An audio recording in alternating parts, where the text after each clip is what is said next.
Assalamualaikum warahmatullahi wabarakatuh. Baik, pada kesempatan kali ini saya akan menjelaskan materi tentang teks anekdot. Ya, apakah sudah mendengar tentang apa itu teks anekdot?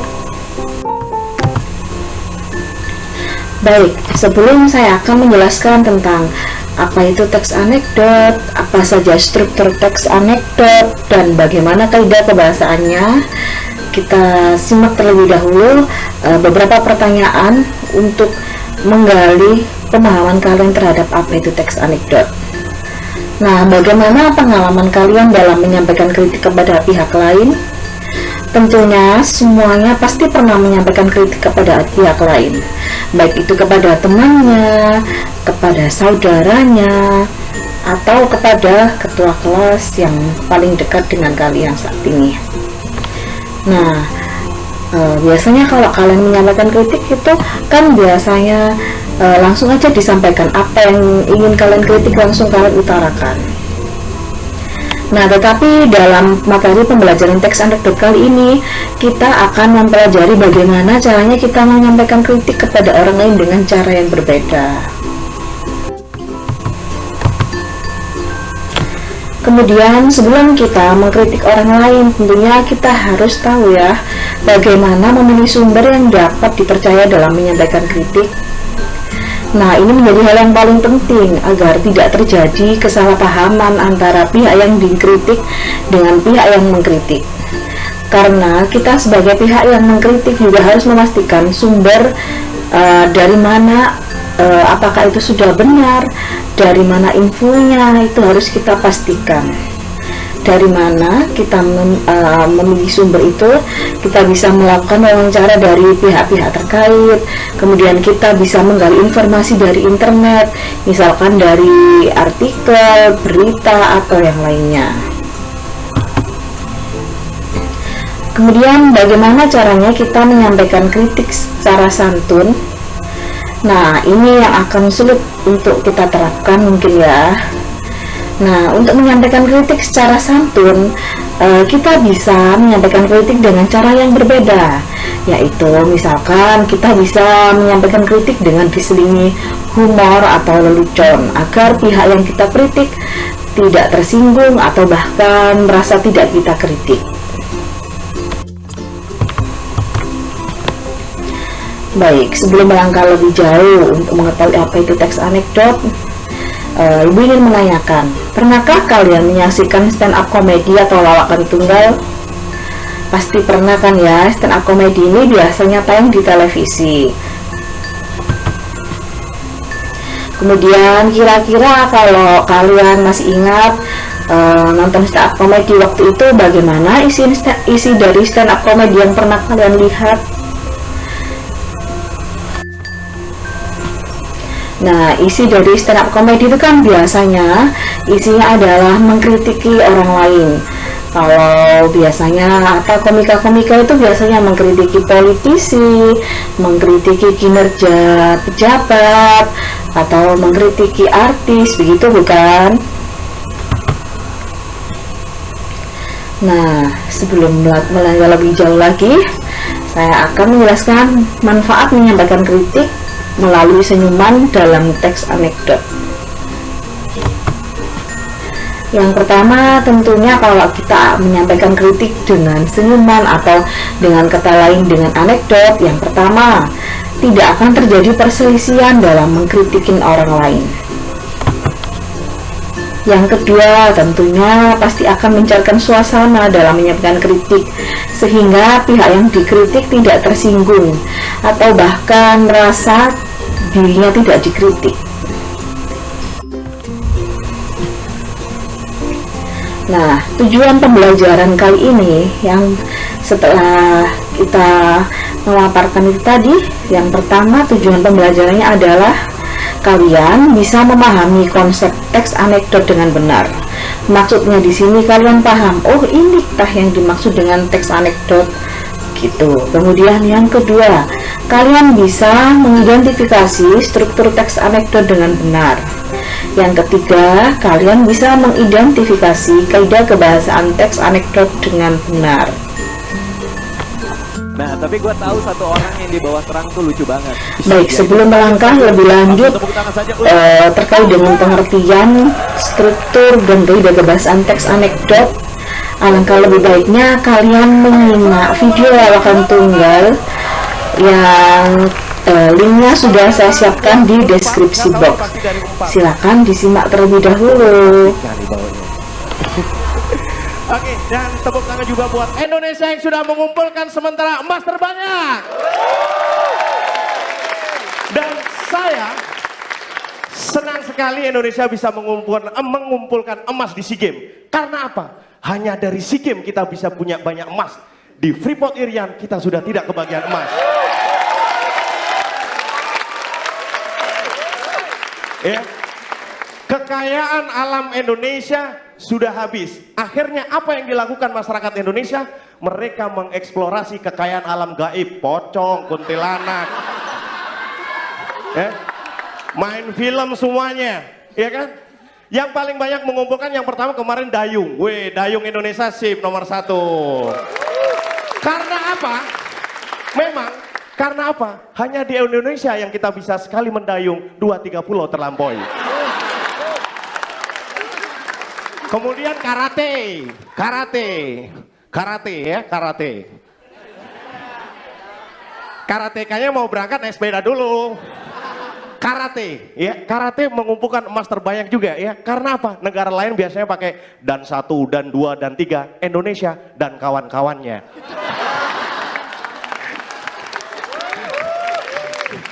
Ya, akhirnya menang. Tapi saya tidak akan membahas mengenai olahraga malam hari ini. Saya akan membahas tentang pencuri uang negara alias koruptor. Korban-korban pikiran kotor. Kenapa? Kenapa di Indonesia koruptor masih banyak? Ya, kalau Pak Wisben timbul pertanyaan, saya timbul jawabannya. Karena apa? Hukum di Indonesia ini lemah, lain dengan hukum-hukum negara lain. Di Arab, pencuri sendal dipotong tangannya. Di Indonesia, pencuri uang negara dipotong masa tahanannya.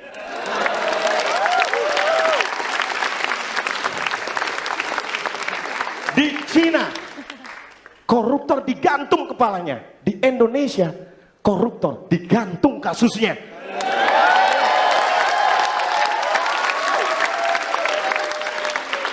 Dan lainnya, di Indonesia semua ilmu, kebanyakan ilmu kalau diterapkan di hukum Indonesia tidak akan cocok.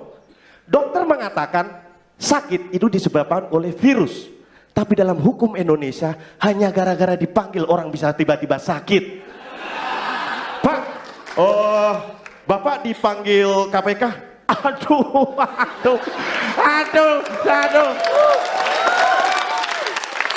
Pak, Bapak dipanggil polisi, Pak. Aduh.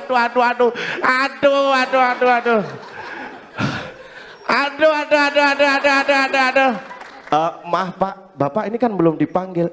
Dipanggil yang Maha Kuasa, goblok.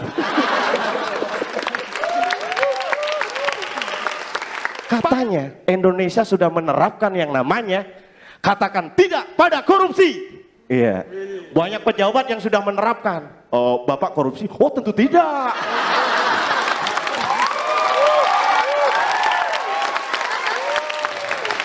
Bapak korupsi? Oh, tidak. Bapak korupsi? You, kapan? Dan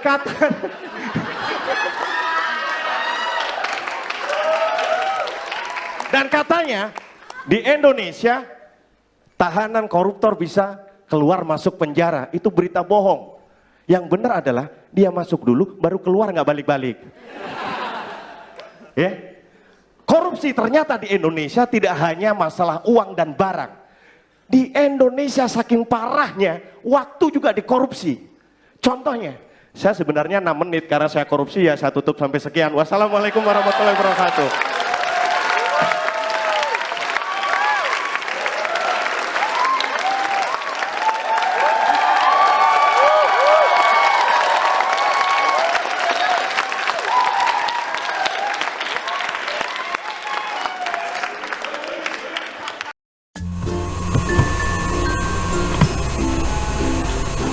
Baik, setelah menyimak video lawakan tunggal tadi, dapatkah kalian menentukan apa itu teks anekdot?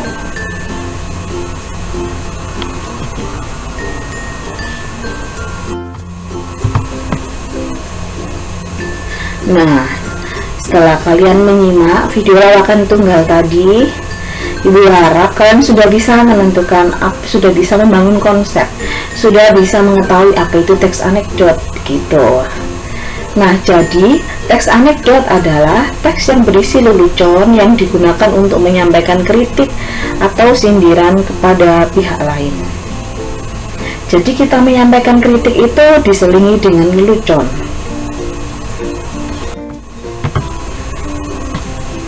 Nah, akan tetapi adakah perbedaan antara anekdot dengan humor? Nah, kalau di televisi itu kan juga ada beberapa tayangan yang menyampaikan humor, tetapi di situ juga biasanya juga menyindir artis atau menyindirkan kerjanya begitu kan. Nah, kalau begitu apakah ada perbedaan antara anekdot dengan humor? Baik, berikut adalah perbedaan antara anekdot dengan humor.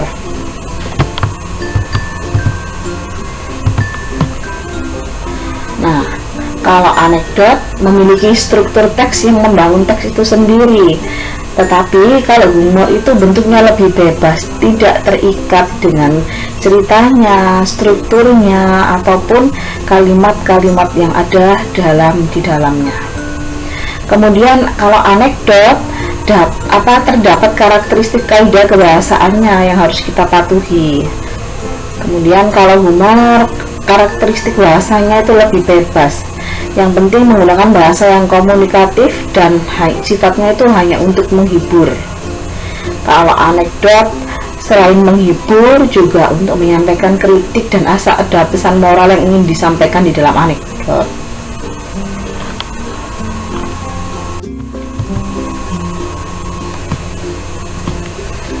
Nah, berikut adalah karakteristik dari teks anekdot.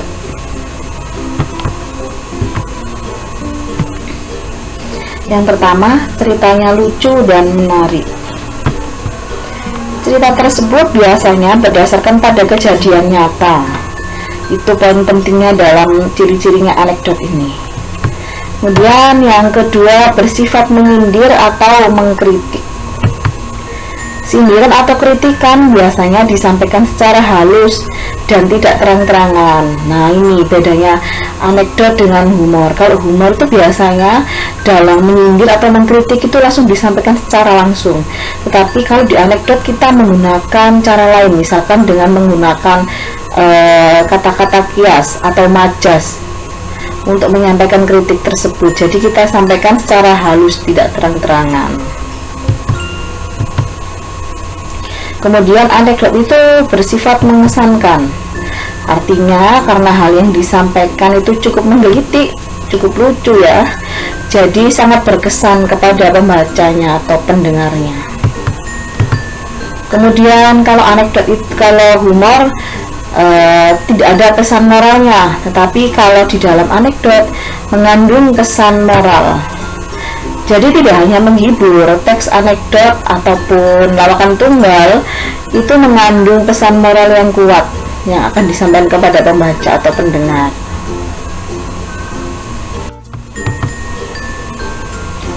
Nah, setelah menyimak video lawakan tunggal tadi, kira-kira apakah sama dengan struktur teks anekdot yang ada pada buku teksnya kalian?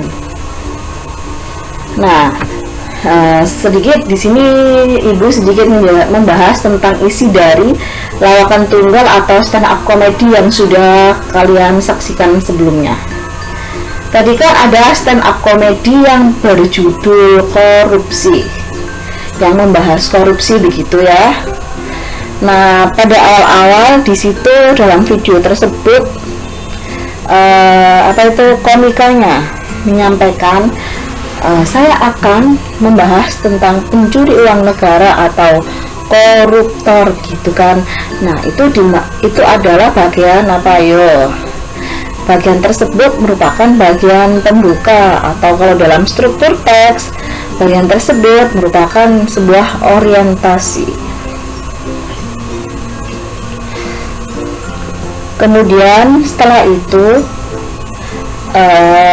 komikanya kan menyampaikan atau di dalamnya itu menyampaikan isi dari apa hal yang akan dikritik.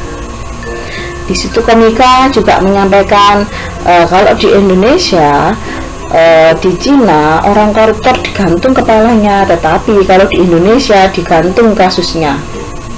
Kalimat tersebut itu banyak kan terdapat makna tersirat bukan di situ? Ya, itulah yang dimaksud dengan anekdot. Jadi ada kata-kata menggelitik atau kata-kata yang disampaikan secara tidak terang-terangan yang digunakan untuk menyindir begitu.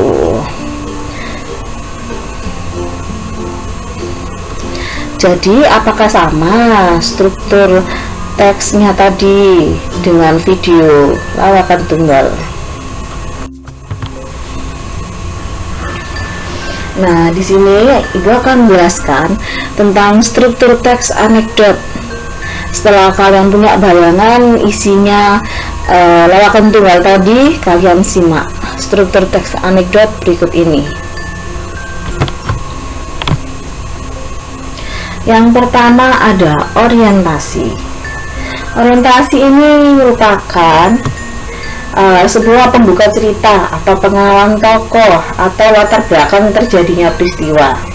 Kalau di dalam video lawakan tunggal tadi yang sudah kalian saksikan, orientasinya di situ dia menjelaskan kali ini saya akan membahas tentang koruptor. Nah, itu berarti kan termasuk dengan pembuka cerita. Jadi itu merupakan orientasinya. Kemudian struktur yang kedua adalah komplikasi. Nah, komplikasi ini apa? Komplikasi itu biasanya berisi masalah yang dihadapi tokoh, atau intinya pada bagian komplikasi ini biasanya berisi hal-hal yang akan dikritik atau hal-hal yang akan disindir, tapi disertai humor. Maka dari itu seperti yang sudah Ibu sampaikan tadi, di dalamnya tadi kan pihak komikanya menyampaikan di Indonesia, di Cina pencuri uang negara dipotong masa tahanannya, begitu bukan? Di Cina orang korupsi digantung kepalanya, di Indonesia digantung kasusnya. Nah, itu salah satu bentuk sindiran atau kritikan yang disertai humor. Ada banyak bagian-bagian tadi yang ada di dalam video stand up komedi, salah satunya itu. Kemudian dia juga menyampaikan pencuri di Arab dipotong tangannya, di Indonesia pencuri uang negara dipotong masa tahanannya. Nah, itu merupakan kritikan atau sindiran tetapi disampaikan secara yang berbeda, yaitu dia menyampaikannya dengan gaya bahasa atau dengan majas. Nah, kemudian struktur yang ketiga adalah evaluasi. Nah, evaluasi ini bisa berupa seperti penutup cerita. Biasanya pada bagian evaluasi ini juga berisi pesan atau amanat yang ingin disampaikan oleh penulisnya. Tuh, bagaimana? Jadi apakah sama struktur teks anekdot dengan isi dari stand up comedy yang sudah kalian saksikan sebelumnya? Ya, betul sekali. Jadi isi dari stand up comedy yang berjudul korupsi yang sudah kalian saksikan sebelumnya, kalau diidentifikasi isinya, strukturnya sama dengan struktur dari teks anekdot. Jadi di dalam stand up comedy tadi juga ada orientasi atau pembuka cerita. Kemudian ada bagian komplikasi yang isinya tentang hal-hal yang dikritik. Tapi di situ komika menyampaikan dengan majas atau gaya bahasa yang lucu. Kemudian di bagian terakhir juga berisi pesan atau penutup cerita. Jadi dapat disimpulkan kalau stand up comedy atau lawakan tunggal itu salah satu bentuk lisan dari teks anekdot. Baik, bisa dipahami tentang apa itu teks anekdot dan struktur teks anekdot. Nah, intinya teks anekdot adalah teks yang berisi tentang apa? Teks anekdot itu teks yang berisi tentang bagaimana cara kita menyampaikan kritik kepada orang lain, tetapi disertai humor. Bagaimana caranya menyampaikan humor dengan kritikan? Nah, itu di situ kita harus menggunakan majas atau gaya bahasa agar pihak yang kita kritik tidak merasa tersinggung atau bahkan tidak merasa dikritik gitu. Nah, selanjutnya berikut adalah kaidah kebahasaan teks anekdot yang bisa kalian gunakan untuk menyampaikan kritik kepada orang lain.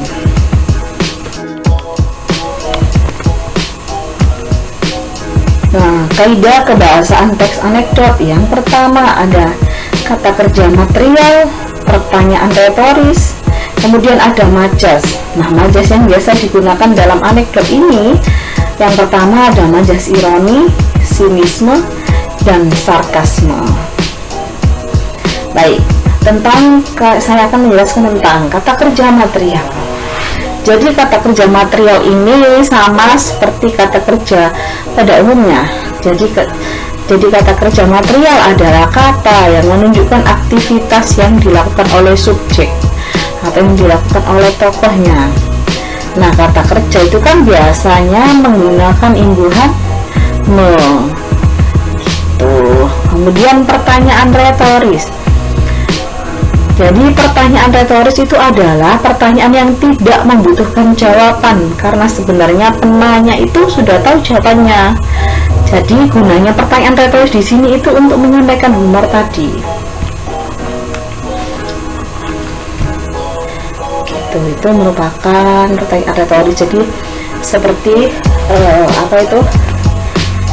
jadi pertanyaan retoris ini jadi penanya dan penjawab itu sebenarnya sama-sama sudah tahu jawabannya. Jadi fungsinya di sini bukan untuk bertanya untuk menemukan jawaban, tetapi fungsi pertanyaan retoris dalam teks anekdot ini digunakan untuk membuat lelucon gitu. Kemudian majas ironi, yaitu majas yang menyindir secara halus dengan mengungkapkan kebalikan dari kenyataannya. Misalkan kamu menyindir temannya begini, harum betul bau kamu hari ini, padahal sebenarnya pada saat itu baunya sedang tidak enak gitu, maksudnya majas ironi itu. Kemudian yang kedua ada majas sinisme. Majas sinisme adalah majas yang menggunakan kata ejekan secara langsung. Nah, ini kalau mau mengungkapkan itu langsung mengeluarkan ejekan secara langsung, ini dinamakan dengan majas sinisme. Kalau bisa diingat dari video stand up comedy tadi, kan si komika bilang begini, di Cina koruptor digantung kepalanya, di Indonesia digantung kasusnya. Nah, ini merupakan majas sinisme, jadi ngejek secara langsung. Begitu. Untuk selanjutnya ini adalah majas sarkasme. Kalau sarkasme ini majas yang digunakan untuk menyindir dengan menggunakan kata kasar dan terang-terangan. Kalau sinisme tadi kan masih menyindir secara halus, tetapi kalau sarkasme ini kalau dalam sarkasme apa yang mau kamu sindir, apa yang mau kritik itu langsung kamu sampaikan secara terang-terangan dengan bahasa kata-kata yang agak sedikit kasar. Misalkan kan kalau menyindir temannya gitu biasanya ada yang bilang tong kosong nyaring bunyinya. Nah, tetapi kalau dalam sarkasme ini langsung diungkapkan apa itu artinya tong kosong nyaring bunyinya gitu.